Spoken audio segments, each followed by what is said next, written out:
पीर मुहम्मद जी studio ਦੇ ਵਿੱਚ ਸਾਡੇ ਨਾਲ ਮੌਜੂਦ ਨੇ। ਸਿੱਧਾ ਸਟੇਟ ਫਾਰਵਰਡ ਪੁਆਇੰਟ ਪੀਰ ਮੁਹੰਮਦ ਸਾਹਿਬ, ਪੰਜਾਬ ਦੇ ਲੋਕ ਸਿੱਖ ਸੰਗਤ ਜਾਣਨਾ ਚਾਹੁੰਦੀ ਹੈ ਨਿਊਜ਼ 18 ਪੰਜਾਬ ਨੂੰ ਦੁਨੀਆ ਦੇ ਵੱਖ-ਵੱਖ ਦੇਸ਼ਾਂ ਦੇ ਵਿੱਚ ਦੇਖਿਆ ਜਾਂਦਾ ਹੈ। ਤੁਸੀਂ ਵੀ ਜਾਣਦੇ ਹੋ, ਚਾਹੇ ਉਹ YouTube ਦੇ ਜ਼ਰੀਏ, ਚਾਹੇ ਜਿਹੜੇ ਟੀਵੀ ਪਲੇਟਫਾਰਮਸ ਹੁੰਦੇ ਉਹਨਾਂ ਦੇ ਜ਼ਰੀਏ, ਉਹ ਸਾਰੇ ਬੈਠ ਕੇ ਸੁਣਨਾ ਚਾਹੁੰਦੇ ਨੇ, ਤੁਹਾਨੂੰ ਜਾਣਨਾ ਚਾਹੁੰਦੇ ਨੇ। ਪੁਆਇੰਟ ਨੰਬਰ 1 ਕਿ ਇਤਰਾਜ਼ ਕੀ ਹੈ ਕਿ ਫ੍ਰੀ ਟੂ ਏਅਰ ਜੇਕਰ ਹੋ ਜਾਵੇ ਗੁਰਬਾਣੀ ਦਾ ਪ੍ਰਸਾਰਣ ਤਾਂ ਦਿੱਕਤ ਕੀ ਹੈ? ਉਸ ਦੇ ਨਾਲ ਤਾਂ ਪ੍ਰਚਾਰ ਪ੍ਰਸਾਰ ਵਧੇਗਾ, ਲੋਕਾਂ ਤੱਕ ਵੱਧ ਤੋਂ ਵੱਧ ਪਹੁੰਚੇਗੀ। ਜਿਹੜੇ ਨਹੀਂ ਪੈਸੇ ਖਰਚ ਕਰ ਸਕਦੇ ਉਹਨਾਂ ਤੱਕ ਵੀ ਪਹੁੰਚੇਗੀ, ਜਿਹਦੇ ਹੱਥ ਦੇ ਵਿੱਚ ਫੋਨ ਆ ਉੱਥੇ ਤੱਕ ਵੀ ਪਹੁੰਚੇਗੀ। देखो गल है शुक्ला जी, मेन गल इस दा जेड़ा ना इस दे नाल कोई संबंध ही नहीं गा जो पंजाब विधान सभा दे विच जां कैबिनेट दी मीटिंग दे विच मुख मंत्री साहब कह रहे ने। असल दे विच इन्हां दा मनोरथ कुछ होर है। जिथों तक गुरबाणी दे प्रचार प्रसार दी गल है, उस दे विच तुसीं देखो सिख कौम दी चरकौनी मंग सी, और जदों धर्म युद्ध मोर्चा लगाया गया 1982 ਦੇ ਵਿੱਚ, ਉਦੋਂ ਅਸੀਂ ਇਹ ਮੰਗ ਕੀਤੀ ਸੀ ਭਾਰਤ ਸਰਕਾਰ ਦੇ ਕੋਲੋਂ ਕਿ ਜਿਹੜਾ ਸਾਡਾ ਟੈਲੀਕਾਸਟ ਇੱਥੋਂ ਗੁਰਬਾਣੀ ਦਾ ਕੀਰਤਨ ਰਿਲੇ ਕੀਤਾ ਜਾਵੇ। ਤਾਂ ਇਹ ਮੰਗ ਜਿਹੜੀਆਂ ਸਾਡੀਆਂ ਮੰਗਾਂ ਸੀ ਉਹਨਾਂ ਦੇ ਵਿੱਚੋਂ ਇੱਕ ਮੰਗ ਸੀ। ਚਲੋ ਸਮਾਂ ਆਇਆ ਤੇ ਸਮੇਂ ਦੇ ਨਾਲ ਜਿਹੜਾ ਗੁਰਬਾਣੀ ਕੀਰਤਨ ਦਾ ਪ੍ਰਸਾਰਣ ਦੇ ਲਈ ਜਿਹੜਾ ਉਸ ਵਕਤ ਪਹਿਲਾਂ ETC ਆਇਆ, ਉਸ ਤੋਂ ਪਹਿਲਾਂ ਇੱਕ ਹੋਰ ਚੈਨਲ ਸੀ, ਤੇ ਫਿਰ ਉਸ ਤੋਂ ਬਾਅਦ ਜਿਸ ਚੈਨਲ ਦੀ ਅੱਜ ਗੱਲ ਕੀਤੀ ਜਾ ਰਹੀ PTC ਦੀ, ਕਿ ਉਸ ਨੇ ਇਹਨੂੰ ਸ਼ੁਰੂ ਕਰ ਦਿੱਤਾ ਗੁਰਬਾਣੀ ਕੀਰਤਨ ਨੂੰ। ਤੁਸੀਂ ਇਹ ਦੇਖੋ ਕਿ ਲਗਾਤਾਰ ਜਦੋਂ ਗੁਰਬਾਣੀ ਕੀਰਤਨ ਸ਼ੁਰੂ ਹੁੰਦਾ ਹੈ ਤੇ ਤਕਰੀਬਨ 8 ਵਜੇ ਤੋਂ ਵੀ ਬਾਅਦ ਫਿਰ 9 ਵਜੇ ਤੱਕ ਜਿਹੜੀ ਕਥਾ ਹੁੰਦੀ ਹੈ, ਕਿਤੇ ਵੀ ਉਸ ਦੇ ਵਿੱਚ ਐਡ ਨਹੀਂ ਹੈਗੀ। ਨਰੋਲ ਗੁਰਬਾਣੀ ਕੀਰਤਨ ਜਿਹੜਾ ਜਿਸ ਬਾਰੇ ਮੁੱਖ ਮੰਤਰੀ ਸਾਹਿਬ ਨੇ ਵੀ ਕਿਹਾ ਹੈ ਕਿ ਦੇਖੋ ਜੀ ਅਸੀਂ ਐਕਟ ਲਿਆ ਰਹੇ ਹਾਂ। ਹੁਣ ਜਿੱਥੋਂ ਤੱਕ ਐਕਟ ਹੈ, ਇਹ ਗੁਰਬਾਣੀ ਕੀਰਤਨ ਦੇ ਬਹਾਨੇ ਇਹ ਜੋ ਸ਼੍ਰੋਮਣੀ ਗੁਰਦੁਆਰਾ ਪ੍ਰਬੰਧਕ ਕਮੇਟੀ ਨੂੰ ਜਿਸ ਤਰੀਕੇ ਦੇ ਨਾਲ ਕਾਂਗਰਸ ਨੇ ਤੇ ਫਿਰ BJP ਨੇ ਹਰਿਆਣੇ ਦੇ ਵਿੱਚ ਤੋੜਿਆ, ਉਸੇ ਤਰੀਕੇ ਦੇ ਉਸੇ ਪੈਟਰਨ ਦੇ ਉੱਤੇ ਮੁੱਖ ਮੰਤਰੀ ਪੰਜਾਬ ਤੇ ਇਹਨਾਂ ਦੀ ਕੈਬਨਿਟ ਤੇ ਇਹਨਾਂ ਦਾ ਸਮੁੱਚਾ ਤਾਮ-ਝਾਮ ਜਿਹੜਾ ਪੰਜਾਬ ਸਰਕਾਰ ਦਾ, ਉਹ ਇਸ ਗੱਲ ਦੇ ਉੱਤੇ ਲੱਗਾ ਹੋਇਆ ਹੈ ਕਿ ਇੱਥੇ ਵੀ ਇੱਕ ਬੋਰਡ ਬਣਾ ਦਿੱਤਾ ਜਾਵੇ ਤਾਂ ਕਿ ਇੱਥੇ ਸਿੱਖਾਂ ਦੇ ਵਿੱਚ ਖਾਨਾ ਜੰਗੀ ਪੈਦਾ ਕਰ ਦਿੱਤੀ ਜਾਵੇ। ਕਿਉਂਕਿ ਦੇਖੋ ਸ਼੍ਰੋਮਣੀ ਗੁਰਦੁਆਰਾ ਪ੍ਰਬੰਧਕ ਕਮੇਟੀ, ਉਸ ਦੇ ਪਹਿਲਾਂ ਇਤਿਹਾਸ ਨੂੰ ਪੜ੍ਹਨਾ ਚਾਹੀਦਾ। ਜੋ 1925 ਗੁਰਦੁਆਰਾ ਐਕਟ ਬਣਿਆ, ਉਸ ਐਕਟ ਦੇ ਅਧੀਨ ਜੋ ਵੀ ਕਾਰਵਾਈ ਹੁੰਦੀ ਹੈ ਉਸ ਦੇ ਵਿੱਚ ਇਹ ਆ ਕਿ ਚੋਣਾਂ ਵੀ ਹੁੰਦੀਆਂ ਨੇ। ਵੱਖਰੀ ਗੱਲ ਹੈ ਕਿ ਚੋਣਾਂ ਲੰਮੇ ਸਮੇਂ ਤੋਂ ਪੈਂਡਿੰਗ ਹੁੰਦੇ, ਕਿਹੜੇ ਕਾਰਨ ਨੇ ਉਹ ਵੀ ਪਤਾ ਸਾਰਿਆਂ ਨੂੰ ਪਤਾ ਦੇ ਉੱਤੇ ਆਣਾ। ਪੀਰ ਮੁਹੰਮਦ ਜੀ, ਮੈਂ ਬਾਕੀ ਮਹਿਮਾਨਾਂ ਦਾ ਰੁਖ ਕਰਾਂ, ਪਰ ਉਸ ਤੋਂ ਪਹਿਲਾਂ ਤੁਹਾਡਾ ਰਿਐਕਸ਼ਨ ਇਸ ਕਰਕੇ ਵੀ ਜ਼ਰੂਰੀ ਸੀ ਤਾਂ ਕਿ ਪਤਾ ਲੱਗ ਸਕੇ ਕਿ SGPC ਨੂੰ ਕਿਹੜੇ ਪੁਆਇੰਟ ਦੇ ਉੱਤੇ, ਅਕਾਲੀ ਦਲ ਕਿਹੜੇ ਪੁਆਇੰਟ ਦੇ ਉੱਤੇ ਇਤਰਾਜ਼ ਜਤਾ ਰਿਹਾ ਹੈ। ਤੁਸੀਂ ਕਹਿ ਰਹੇ ਹੋ ਕਿ ਗੁਰਬਾਣੀ ਦੇ ਪ੍ਰਚਾਰ ਪ੍ਰਸਾਰ ਦਾ ਕੋਈ ਮਸਲਾ ਹੀ ਨਹੀਂ, ਤੁਸੀਂ ਇਹ ਕਹਿਣਾ ਚਾਹ ਰਹੇ ਹੋ? ਬਿਲਕੁਲ। ਫਿਰ ਕਿਹੜਾ ਮਸਲਾ ਹੈ? ਤੁਹਾਨੂੰ ਕਿਵੇਂ ਲੱਗਦਾ ਹੈ ਕਿ ਇਹ ਦਖਲਅੰਦਾਜ਼ੀ ਹੈ? ਸੀਐਮ ਕਹਿ ਰਹੇ ਨੇ ਕਿ ਅਸੀਂ ਇੱਕ ਧਾਰਾ ਨਾਲ ਜੋੜ ਰਹੇ ਹਾਂ, ਜਿਹੜੀ ਗੁਰਦੁਆਰਾ ਐਕਟ ਹੈ ਆਲਰੇਡੀ, ਉਸ ਨੂੰ ਜਾ ਕੇ ਉਸ ਦੇ ਨਾਲ ਇੱਕ ਧਾਰਾ ਜਿਸ ਦੇ ਵਿੱਚ ਲਾਈਵ ਟੈਲੀਕਾਸਟ ਦਾ ਜ਼ਿਕਰ ਹੋਏਗਾ। ਜੋ 1925 ਐਕਟ ਹੈ ਗੁਰਦੁਆਰਾ ਐਕਟ, ਉਸ ਦੇ ਵਿੱਚ ਕਿਤੇ ਵੀ ਪ੍ਰਸਾਰਣ, ਲਾਈਵ ਪ੍ਰਸਾਰਣ, ਬ੍ਰੌਡਕਾਸਟ, ਇਸ ਦਾ ਕੋਈ ਜ਼ਿਕਰ ਨਹੀਂ ਹੈ। ਕਹਿੰਦੇ ਅਸੀਂ ਬਸ ਉਹ ਜੋੜ ਰਹੇ ਹਾਂ, ਫ੍ਰੀ ਟੂ ਏਅਰ ਹੋ ਜਾਏਗਾ, ਹੋਰ ਤਾਂ ਸਭ ਕੁਝ ਤੁਹਾਡੇ ਹੱਥ ਦੇ ਵਿੱਚ ਰਹੇਗਾ। ਤੁਹਾਨੂੰ ਕਿਵੇਂ ਲੱਗਦਾ ਕਿ ਸਰਕਾਰ ਕੋਈ ਆਪਣੇ ਹੱਥਾਂ 'ਚ ਲੈਣ ਜਾ ਰਹੀ ਹੈ ਗੁਰਦੁਆਰੇ ਦਾ ਪ੍ਰਬੰਧ? ਸ਼੍ਰੋਮਣੀ ਗੁਰਦੁਆਰਾ ਪ੍ਰਬੰਧਕ ਕਮੇਟੀ ਨੂੰ ਤੋੜਨ ਵਾਸਤੇ ਲੰਮੇ ਸਮੇਂ ਤੋਂ, ਤੁਹਾਨੂੰ ਸ਼ਾਇਦ ਤੁਸੀਂ ਉਦੋਂ ਛੋਟੇ ਹੋਵੋਗੇ, ਪਹਿਲਾਂ ਬੀਬੀ ਨਰਲੇਪ ਕੌਰ ਨੂੰ ਅੱਗੇ ਲਾ ਕੇ ਦਿੱਲੀ ਦੇ ਵਿੱਚ ਗੁਰਦੁਆਰਿਆਂ ਦਾ ਪ੍ਰਬੰਧ ਖੋਹਣ ਦੀ ਕੋਸ਼ਿਸ਼ ਕੀਤੀ ਗਈ, ਤੇ ਉਸ ਵੇਲੇ ਦਿੱਲੀ ਗੁਰਦੁਆਰਾ ਮੈਨੇਜਮੈਂਟ ਕਮੇਟੀ ਹੋਂਦ ਵਿੱਚ ਆਈ। ਫਿਰ ਉਸ ਤੋਂ ਬਾਅਦ ਇਹਨਾਂ ਨੇ ਹਰਿਆਣੇ ਦੇ ਵਿੱਚ ਜੋ ਹਰਿਆਣੇ ਦੀ ਗਵਰਨਮੈਂਟ ਨੇ ਕੀਤਾ ਹੈ, ਉਹ ਕੰਮ ਜਿਹੜਾ ਇਹ ਪੰਜਾਬ ਦੇ ਵਿੱਚ ਕਰਨਾ ਚਾਹੁੰਦੇ। ਸਿੱਧੇ ਅਰਥਾਂ ਦੇ ਵਿੱਚ ਜਵਾਬ ਦੇ ਦਿਓ, ਤੁਸੀਂ ਲੋਕਾਂ ਨੂੰ ਸਮਝਾ ਦਿਓ ਕਿ ਕਿਵੇਂ ਟੁੱਟ ਜਾਏਗੀ SGPC ਜਾਂ ਕੀ ਨੁਕਸਾਨ ਹੋਏਗਾ ਇਸ ਐਕਟ ਦੇ ਨਾਲ। ਦੇਖੋ ਤੁਸੀਂ ਇਹ ਦੇਖੋ, ਗੁਰਦੁਆਰਾ 1925 ਐਕਟ ਜਿਹੜਾ ਹੈ, ਉਸ ਦੇ ਉੱਪਰ ਕੋਈ ਵੀ ਜੇ ਕੋਈ ਉਸ ਦੀ ਮਦ ਨੂੰ ਹਟਾਉਣਾ ਹੋਵੇ ਜਾਂ ਜੋੜਨਾ ਹੋਵੇ, ਉਹ ਦੇਸ਼ ਦੀ ਪਾਰਲੀਮੈਂਟ ਨੂੰ ਹੱਕ ਹੈ, ਤੇ ਪਾਰਲੀਮੈਂਟ ਦੇ ਵਿੱਚ ਉਹ ਮਤਾ ਜਾਂਦਾ ਹੈ, ਔਰ ਉਸ ਦੇ ਉੱਤੇ ਉਸ ਤੋਂ ਪਹਿਲਾਂ ਸ਼੍ਰੋਮਣੀ ਗੁਰਦੁਆਰਾ ਪ੍ਰਬੰਧਕ ਕਮੇਟੀ ਨੂੰ ਵੀ ਭਰੋਸੇ ਵਿੱਚ ਲਿਆ ਜਾਂਦਾ ਹੈ। ਇੱਥੇ ਕੀ ਹੈ, ਇੱਥੇ ਸ਼ਬਦੀ ਵਾਰ ਵੇਖੋ, ਮਰਜ਼ਾਦਾ ਦੀ ਉਲੰਘਣਾ ਕਿਸੇ ਨੂੰ ਨਹੀਂ ਕਰਨੀ ਚਾਹੀਦੀ।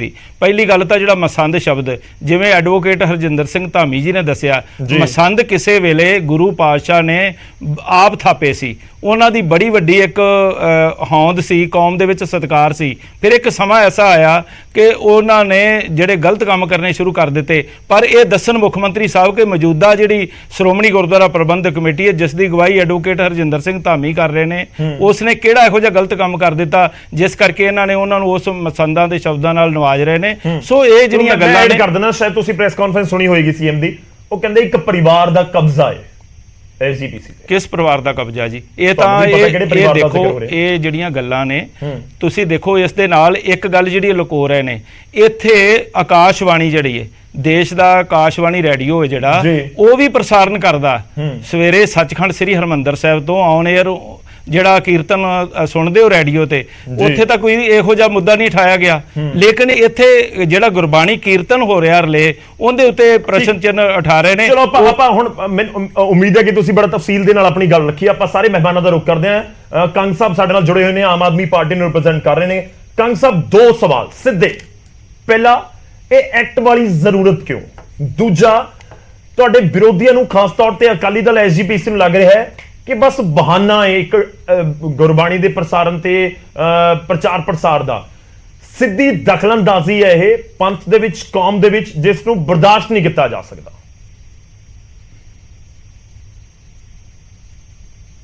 नहीं, पहली गल तो दखलअंदाजी किस तरह होगी? मतलब एक चैनल को मोनोपली बनी रवे गुरबाणी दे प्रसार दी 2011 तो लगातार, ते अकाल तख्त साहब दे जथेदार साहिबान अपील करन, आदेश करन कि चैनल बनाया जाए। एक साल तक कोई हिलजुल नहीं, कोई एसजीपीसी ने एक्शन नहीं लिया। सब तो सत्कारित ते सर्वोच्च संस्था ते श्री अकाल तख्त साहब है ना, ते जे अकाल तख्त साहब दे जथेदार साहब ने क्या एक साल पहला ਤੇ 1 ਸਾਲ ਤੱਕ ਚੈਨਲ ਨਹੀਂ ਬਣਾਇਆ, ਤੇ ਉਲਟਾ ਜਿਸ ਤਰੀਕੇ ਨਾਲ ਉਹ ਵਿਦੇਸ਼ 'ਚ ਹੈ ਤੇ ਉਹਨਾਂ ਨੂੰ ਵਿਦਾਇਗੀ ਦੇਤੀ, ਇਹ ਆਪਣੇ ਆਪ 'ਚ ਹੀ ਪਤਾ ਲੱਗਦਾ ਹੈ ਵੀ ਕੌਣ ਕੀ ਹੋ ਰਿਹਾ ਸਾਡੀਆਂ ਸੰਸਥਾਵਾਂ ਤੇ, ਕਿਸ ਤਰੀਕੇ ਨਾਲ ਮੋਨੋਪਲੀ ਬਣਾਈ ਜਾ ਰਹੀ ਹੈ, ਮਨਮਰਜ਼ੀਆਂ ਹੋ ਰਹੀਆਂ। ਦੂਜੀ ਗੱਲ, ਬੜੇ ਡਿਟੇਲ 'ਚ ਮੁੱਖ ਮੰਤਰੀ ਜੀ ਨੇ ਅੱਜ ਐਕਸਪਲੇਨ ਕੀਤਾ ਆ ਕਿ ਜਦੋਂ 1925 'ਚ ਗੁਰਦੁਆਰਾ ਐਕਟ ਬਣਦਾ ਆ, ਉਸ ਟਾਈਮ ਗੁਰਬਾਣੀ ਸਰਬ ਸਾਂਝੀ ਗੁਰਬਾਣੀ, ਸਾਰਿਆਂ ਦੀ ਸਾਂਝੀ ਗੁਰਬਾਣੀ, ਸਾਰੀ ਦੁਨੀਆ ਗੁਰੂ ਨਾਨਕ ਨਾਮ ਲੇਵਾ ਸੰਗਤ ਜਿਸ ਤੋਂ ਪ੍ਰੇਰਣਾ ਲੈਂਦੀ ਆ। ਉਸ ਟਾਈਮ ਨਹੀਂ ਪ੍ਰੋਵੀਜ਼ਨ ਸੀ ਬ੍ਰੌਡਕਾਸਟ ਦਾ, ਲਾਈਵ ਟੈਲੀਕਾਸਟ ਦਾ, ਆਡੀਓ ਦਾ, ਵੀਡੀਓ ਦਾ। ਠੀਕ ਹੈ, ਉਸ ਟਾਈਮ ਹੋ ਇਸ ਇਹੋ ਜਿਹਾ ਮਾਹੌਲ ਵੀ ਨਹੀਂ ਸੀ, ਇੰਸਟਰੂਮੈਂਟ ਵੀ ਨਹੀਂ ਸੀ, ਇਹ ਟੈਕਨੋਲੋਜੀ ਵੀ ਨਹੀਂ ਸੀ। ਲੇਕਿਨ ਅੱਜ ਜ਼ਰੂਰਤ ਹੈ। ਇਸੇ ਕਰਕੇ ਪੰਜਾਬ ਸਰਕਾਰ ਗੁਰਦੁਆਰਾ ਅਮੈਂਡਮੈਂਟ ਐਕਟ 2023 ਚ ਨਵਾਂ ਸੈਕਸ਼ਨ ਜੋੜ ਰਹੀ 125A, ਜਿਹਦੇ ਨਾਲ ਜਿਹੜੀ ਗੁਰਬਾਣੀ ਹੈ ਸ੍ਰੀ ਦਰਬਾਰ ਸਾਹਿਬ ਤੋਂ, ਉਹਦਾ ਪ੍ਰਚਾਰ ਪ੍ਰਸਾਰ ਜਿਹੜਾ ਆ ਫ੍ਰੀ ਆਫ ਕਾਸਟ ਤੇ air to all free of cost ਹੋਵੇ। ਬੜਾ ਸਿੰਪਲ ਜੀ ਗੱਲ ਹੈ। ਕਿਉਂ ਇੱਕ ਚੈਨਲ ਦੀ ਮੋਨੋਪਲੀ ਤੋੜਨ ਨੂੰ ਇਹ ਕਿਉਂ ਕਿਹਾ ਜਾ ਰਿਹਾ ਕਿ ਇਹ ਪੰਥ ਤੇ ਅਟੈਕ ਹੈ? ਇਹ ਕਿਉਂ ਵਿਰੋਧੀ ਔਰ ਸਾਰੇ ਇਨਕਲੂਡਿੰਗ ਐਸਜੀਪੀਸੀ ਦੇ ਪ੍ਰਧਾਨ ਸਾਹਿਬ ਇਹ ਕਿਉਂ ਕਹਿ ਰਹੇ ਆ ਇਹ ਪੰਥ ਤੇ ਜਿਹੜਾ ਬਹੁਤ ਵੱਡਾ ਹਮਲਾ ਆ? ਮੁੱਖ ਮੰਤਰੀ ਜੀ ਦੀ ਮਨਸ਼ਾ ਤੇ ਇਹ ਆ, ਸਾਰੀ ਦੁਨੀਆ ਚ ਵਸਦੀ ਸੰਗਤ ਲਗਾਤਾਰ ਡਿਮਾਂਡ ਕਰ ਰਹੇ ਆ ਕਿ ਗੁਰਬਾਣੀ ਦਾ ਜਿਹੜਾ ਪ੍ਰਚਾਰ ਪ੍ਰਸਾਰ ਹੈ ਇਹ ਫ੍ਰੀ ਟੂ 에ਅਰ ਤੇ ਫ੍ਰੀ ਆਫ ਕਾਸਟ ਹੋਵੇ, ਤੇ ਸਰਕਾਰ ਉਸੇ ਵਾਲੇ ਪਾਸੇ ਵਧ ਰਹੀ ਹੈ ਔਰ ਲੀਗਲੀ ਵਧ ਰਹੀ ਹੈ। ਔਰ ਸਭ ਤੋਂ ਜ਼ਰੂਰੀ ਗੱਲ ਗੌਰਵ ਜੀ, ਮਤਲਬ ਤੁਸੀਂ ਕੰਗ ਜੀ ਇਹ ਕਹਿਣਾ ਚਾਹ ਰਹੇ ਹੋ, ਐਸਜੀਪੀਸੀ ਨੇ ਕਰ, ਮੈਂ ਤੁਹਾਨੂੰ ਵਿਚਾਲੇ ਰੋਕ ਰਿਹਾ, ਥੋੜੇ ਐਡ ਕਰਵਾ ਲਓ ਇੱਕ ਸਵਾਲ, ਮੈਂ ਬਾਕੀ ਮਹਿਮਾਨਾਂ ਦਾ ਰੁਖ ਕਰਾਂ। ਤੁਸੀਂ ਇਹ ਕਹਿਣਾ ਚਾਹ ਰਹੇ ਹੋ ਕਿ ਇਸ ਪੂਰੇ ਐਕਟ ਦੇ ਨਾਲ ਜਿਹੜਾ ਸੋਧ ਬਿੱਲ ਸਰਕਾਰ ਲੈ ਕੇ ਆ ਰਹੀ ਹੈ, ਇਸ ਦੇ ਨਾਲ ਸਿਰਫ ਇੱਕੋ ਪੁਆਇੰਟ ਦਾ ਫਰਕ ਪਏਗਾ ਕਿ ਜਿਹੜੀ ਗੁਰਬਾਣੀ ਆ ਉਹ ਫ੍ਰੀ ਟੂ 에ਅਰ ਹੋਏਗੀ, ਬਾਕੀ ਹੋਰ ਕਿਸੇ ਤਰ੍ਹਾਂ ਦਾ ਕੋਈ ਫਰਕ ਨਹੀਂ ਹੋਏਗਾ। ਫ੍ਰੀ ਟੂ ਕਾਸਟ ਜੋ ਸਰਕਾਰ ਦਾ ਪ੍ਰਪੋਜ਼ਲ ਹੈ ਜਾਂ ਜੋ ਬਿੱਲ ਹੈ। ਦੂਜੀ ਗੱਲ ਇਹ ਵੀ ਅੱਜ ਬੜਾ ਸਪਸ਼ਟ ਕਰਤਾ ਮੁੱਖ ਮੰਤਰੀ ਜੀ ਨੇ, ਜਿਹੜਾ ਸਭ ਤੋਂ ਜ਼ਰੂਰੀ ਆ ਕਿ ਜਿਹੜਾ ਗੁਰਦੁਆਰਾ ਐਕਟ ਹੈ 19, ਇਹ ਸਟੇਟ ਸਬਜੈਕਟ ਹੈ ਔਰ ਸੁਪਰੀਮ ਕੋਰਟ ਨੇ ਕਿਹਾ ਨੋ ਡਾਊਟ 1966 ਦੇ ਰੀਆਰਗੇਨਾਈਜੇਸ਼ਨ ਦੇਖੋ ਆ ਗਈ ਨਾ ਉਹ ਗੱਲ, ਇਹੋ ਹੀ ਗੱਲ ਤਾਂ ਮੈਂ ਪਹਿਲਾਂ ਦੱਸ ਚੁੱਕਾ।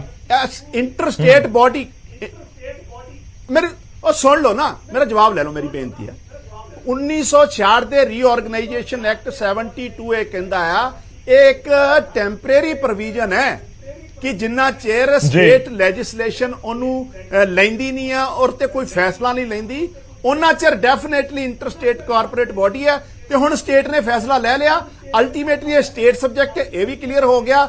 ਦੂਜੀ ਗੱਲ, ਮੁੱਖ ਮੰਤਰੀ ਜੀ ਦੀ ਮਨਸ਼ਾ, ਸਰਕਾਰ ਦੀ ਮਨਸ਼ਾ ਹੈ ਕਿ ਇੱਕ ਚੈਨਲ ਦੀ ਮੋਨੋਪਲੀ ਖਤਮ ਹੋਣੀ ਚਾਹੀਦੀ ਆ, free to air, free of cost ਹੋਣਾ ਚਾਹੀਦਾ, ਦੁਨੀਆ ਦੇ ਹਰੇਕ ਕੋਨੇ 'ਚ ਬੈਠੇ ਸੰਗਤ 'ਚ, ਔਰ ਜਿਹੜੀ ਗੁਰਬਾਣੀ ਦਾ ਪ੍ਰਚਾਰ ਪ੍ਰਸਾਰ ਹੋਵੇ। ਔਰ ਲਾਸਟ ਗੱਲ, ਇਹਦੇ ਤੇ ਮਰਿਆਦਾ ਲਾਗੂ ਹੋਵੇ। ਜਿਹੜਾ ਮੁੱਖ ਮੰਤਰੀ ਜੀ ਨੇ ਵੀ ਜ਼ਿਕਰ ਕੀਤਾ ਅੱਧਾ ਘੰਟਾ ਪਹਿਲਾਂ, ਕੋਈ ਕਮਰਸ਼ੀਅਲ ਐਡ ਨਹੀਂ, ਬਾਅਦ ਚ ਵੀ ਨਹੀਂ, ਔਰ ਡਿਊਰਿੰਗ ਗੁਰਬਾਣੀ ਦੇ ਕੋਈ ਸਕਰੀਨ ਤੇ ਕਮਰਸ਼ੀਅਲ ਐਡ ਨਹੀਂ, ਮਰਿਆਦਾ ਦਾ ਵੀ ਜਿਹੜਾ ਪਾਲਨ ਹੋਵੇ। ਔਰ ਇਹਨੂੰ ਐਗਜ਼ੀਕਿਊਟ ਜਿਹੜਾ ਐਲਜੀਪੀਸੀ ਨੇ ਕਰਨਾ ਹੈ। ਇਹਦੇ ਚ ਸਾਡੀ ਕਿੱਥੋਂ ਦਖਲਅੰਦਾਜ਼ੀ ਆ ਗਈ, ਕਿੱਥੋਂ ਸਰਕਾਰ ਦੀ ਦਖਲਅੰਦਾਜ਼ੀ ਆ ਗਈ? ਸਰਕਾਰ ਸਾਰਿਆਂ ਨੂੰ ਇੱਕ ਵਾਰੀ ਐਡ ਕਰੀਏ ਔਰ ਸਾਰਿਆਂ ਦਾ ਰਿਐਕਸ਼ਨ ਲੈਣੇ ਮੈਂ ਕੰਗ ਸਾਹਿਬ ਤੁਹਾਡੇ ਕੋਲ ਵਾਪਸ ਆਉਂਗਾ। ਤੁਸੀਂ ਠੀਕ ਹੈ, ਤੁਹਾਡਾ ਜਵਾਬ ਆ ਗਿਆ ਸਰ।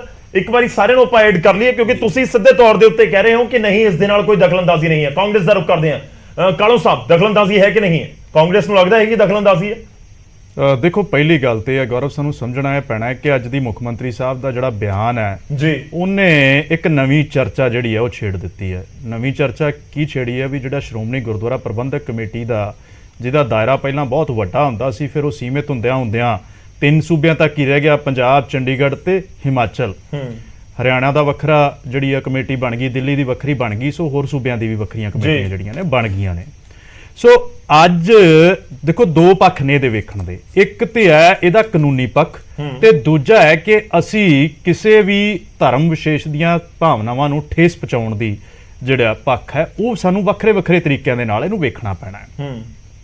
ਪਹਿਲੀ ਗੱਲ ਤੇ ਮੈਂ ਇਹ ਕਰੂੰਗਾ ਕਿ ਜਿਹੜੀ ਅਜੇ ਤੱਕ ਸ਼੍ਰੋਮਣੀ ਗੁਰਦੁਆਰਾ ਪ੍ਰਬੰਧਕ ਕਮੇਟੀ, ਜਿਵੇਂ ਕੰਗ ਸਾਹਿਬ ਨੇ ਕਿਹਾ ਹੈ ਕਿ ਜਿਹੜਾ ਉਹ ਟੈਂਪਰੇਰੀ ਪ੍ਰੋਵੀਜ਼ਨ ਸੀਗੀ ਸੰਵਿਧਾਨ ਦੇ ਆਰਟੀਕਲ 72A ਦੀ ਕਰਕੇ, ਪਰ ਟੈਂਪਰੇਰੀ ਪ੍ਰੋਵੀਜ਼ਨ ਜੇਕਰ ਸੀ ਤੇ ਮੇਰੇ ਖਿਆਲ ਨਾਲ ਸ਼੍ਰੋਮਣੀ ਗੁਰਦੁਆਰਾ ਪ੍ਰਬੰਧਕ ਕਮੇਟੀ ਦੇ ਜਿਹੜੇ ਪ੍ਰਬੰਧ ਸੀਗੇ ਜੇ ਉਹ ਪੰਜਾਬ ਜਾਂ ਜਿਹੜੇ ਗਵਾਂਢੀ ਸੂਬਿਆਂ ਦੇ ਵਿੱਚ ਸੀ, ਤੇ ਮੈਨੂੰ ਨਹੀਂ ਲੱਗਦਾ ਕਿ ਜ਼ਰੂਰਤ ਸੀ ਸਾਨੂੰ ਇਹ ਦੱਸਣ ਦੀ ਜਾਂ ਇਹ ਕਹਿਣ ਦੀ ਵੀ ਅਸੀਂ ਪੰਜਾਬ ਦੇ ਲਈ ਵੱਖਰਾ ਪ੍ਰਬੰਧ ਸ਼੍ਰੋਮਣੀ ਗੁਰਦੁਆਰਾ ਪ੍ਰਬੰਧਕ ਕਮੇਟੀ ਦੀ ਵੱਖਰਾ ਜਿਹੜਾ ਐਕਟ ਦੀ ਅਸੀਂ ਜਿਹੜੀ ਮੰਗ ਰੱਖਣ ਜਾ ਰਹੇ ਹਾਂ, ਜਿੱਦਾਂ ਕਿ ਬਾਕੀ ਸੂਬਿਆਂ ਨੇ ਵੀ ਹੌਲੀ ਹੌਲੀ ਕਰ ਲਿਆ ਸੀ।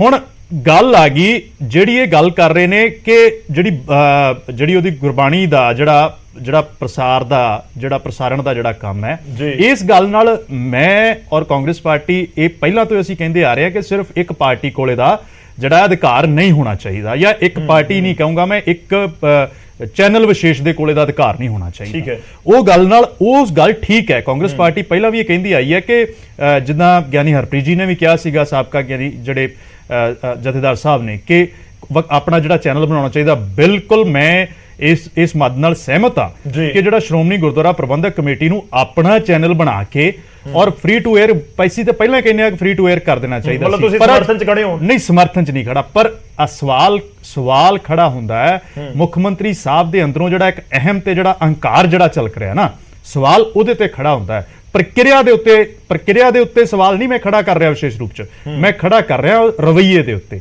ਦੇਖੋ, ਜਿਸ ਤਰ੍ਹਾਂ ਦੀ ਸ਼ਬਦਾਵਲੀ ਵਰਤ ਰਹੇ ਨੇ, ਮੇਰੇ ਖਿਆਲ ਨਾਲ ਜੇ ਪੰਥ ਨੂੰ ਢਾਹ ਲਾਈ ਹੈ, ਸਾਰਿਆਂ ਨੂੰ ਪਤਾ ਹੈ ਕਿ ਬਾਦਲ ਪਰਿਵਾਰ ਨੇ ਕਬਜ਼ਾ ਕਰਕੇ ਜਿਹੜਾ ਸ਼੍ਰੋਮਣੀ ਗੁਰਦੁਆਰਾ ਪ੍ਰਬੰਧਕ ਕਮੇਟੀ ਦੇ ਉੱਤੇ ਉਹ ਢਾਹ ਲਾਉਣ ਦਾ ਕੰਮ ਕੀਤਾ ਹੈ ਪੰਥ ਨੂੰ। ਪਰ ਜੇਕਰ ਮੁੱਖ ਮੰਤਰੀ ਸਾਹਿਬ ਵੀ ਥੋੜੀ ਜਿਹੀ ਇਹਦੇ ਵਿੱਚ ਮੈਂ ਸਮਝਦਾ ਕਿ ਉਹਨਾਂ ਨੂੰ ਸੰਜੀਦਗੀ ਵਰਤਦੇ ਹੋਏ ਸ਼ਬਦਾਂ ਦਾ ਬਹੁਤ ਧਿਆਨ ਰੱਖਣਾ ਚਾਹੀਦਾ ਜੀ।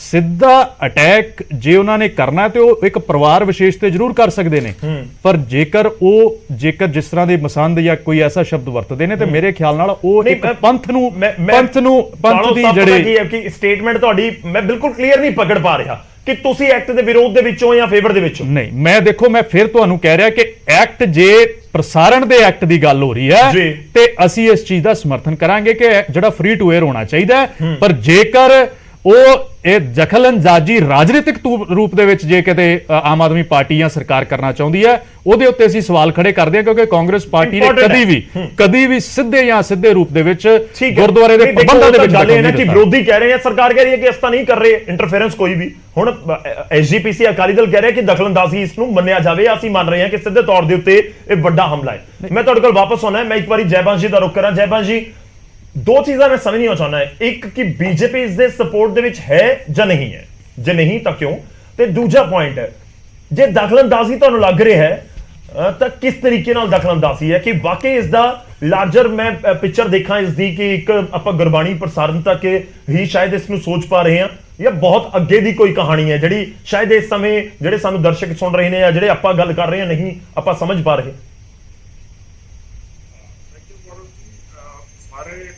ने काफी लंबे अपने कमेंट्स बनाए क्योंकि कॉम्प्लेक्स इशू है तो सारे अपनी गल करना चाहते थे, मैं भी करनी चाहना।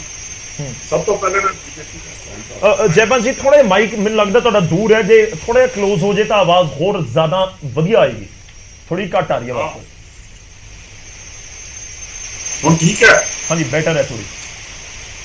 ਅੱਛਾ, ਤੇ ਸਭ ਤੋਂ ਪਹਿਲੇ ਮੈਂ ਇਹ ਕਹਿਣਾ ਚਾਹੁੰਦਾ ਸਾਡਾ ਕੀ ਸਟੈਂਡ ਹੈ ਬੀਜੇਪੀ ਜੀ ਬੀਜੇਪੀ ਇਹ ਸਮਝਦੀ ਹੈ ਤੇ ਇਹ ਸਮਝਦੀ ਹੈ ਕਿ ਰਿਲੀਜੀਅਸ ਕੰਮ ਦੇ ਵਿੱਚ ਕੋਈ ਦਖਲਅੰਦਾਜ਼ੀ ਹੋਣੀ ਨਹੀਂ ਚਾਹੀਦੀ। ਇਹ ਸਾਡਾ ਸਟੈਂਡ। ਜੈਪਾਲ ਜੀ ਮੈਂ ਮਾਫੀ ਚਾਹੂੰਗਾ ਵਿਚਾਲੇ ਰੋਕ ਗਏ, ਬਹੁਤ ਕਲੀਅਰ ਤੁਹਾਡੀ ਆਵਾਜ਼ ਲੋਕਾਂ ਤੱਕ ਨਹੀਂ ਪਹੁੰਚ ਪਾ ਰਹੀ ਹੋਏਗੀ। ਮੇਰੀ ਟੀਮ ਦੁਬਾਰਾ ਮੈਂ ਪੀਸੀਆਰ ਟੀਮ ਨੂੰ ਕਹਾਂਗਾ ਕਿ ਦੁਬਾਰਾ ਇੱਕ ਵਾਰ ਤੁਹਾਨੂੰ ਅਸੀਂ ਪੈਚ ਕਰ ਲਈ।